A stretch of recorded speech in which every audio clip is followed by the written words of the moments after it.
Hey ladies, when we're talking about measuring progress, one great way to do it is by using body circumference measurements. So I used to have like a long list of like everything under the sun, and we tabulated and add up all the inches, but it was kind of ridiculous and it didn't really give good feedback. So I boiled it down to three basic things that show that we're starting to make changes in our body, lose a little bit of body fat, rather than depending just on the scale to measure things, because the scale, it's not going to show you if your body fat is changing and if your muscle is increasing.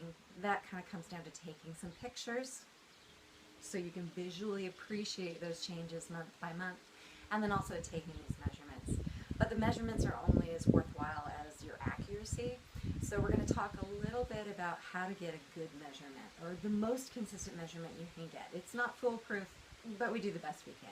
So the first one is going to be at the belly button. So we're actually up at the true natural waist. And so we're going to do this. You're going to find your belly button, and I'd encourage you to do it without a shirt on so you don't get any extra measurement from a t-shirt or any other bulking.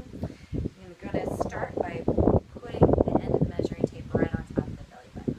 Then you're going to pull it around, making sure that you have it nice and even all the way around, so it's not like hiked up at the back or up higher on one side than the other.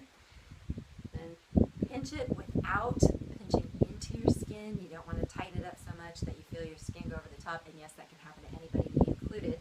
Doesn't mean anything. And then you're going to take a look at what it is, note that, and repeat that process 2 more times. Okay, so that's for your waist. Then we're going to measure the hip. To measure the hip, we're going to come down to where our hip bones are, our pelvic bones, and you're going to slide your fingers until you hit kind of a divot. At that divot, that's where we're going to measure at. Now here, we're going to do the same thing. You're going to put your finger on top of the tape in that divot, and then you're going to reach around or have somebody help you, and you're going to smoothly bring it all the way around until it matches up again, and really put your fingers on top of where that is.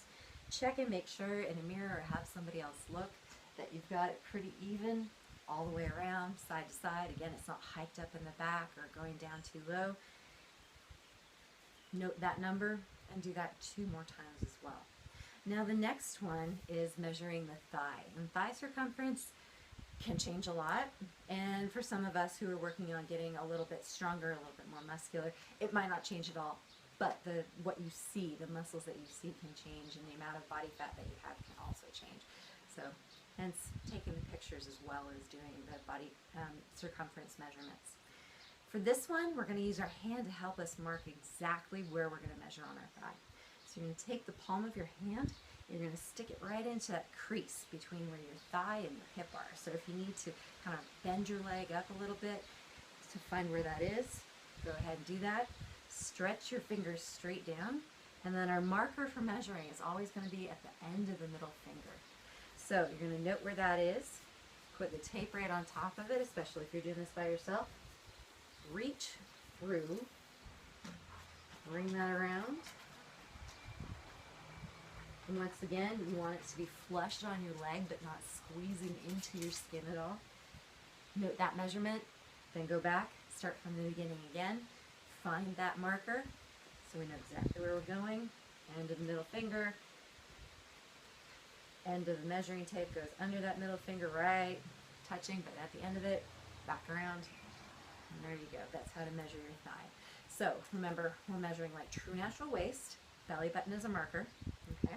Then we're going to measure our hip, going right around from where the little divot is in the front of the pelvic bones. Then we're going to go and do the marker. Use the palm of our hand into the crease of the thigh. Fingers go down. Measure right around there. Do it 3 times each.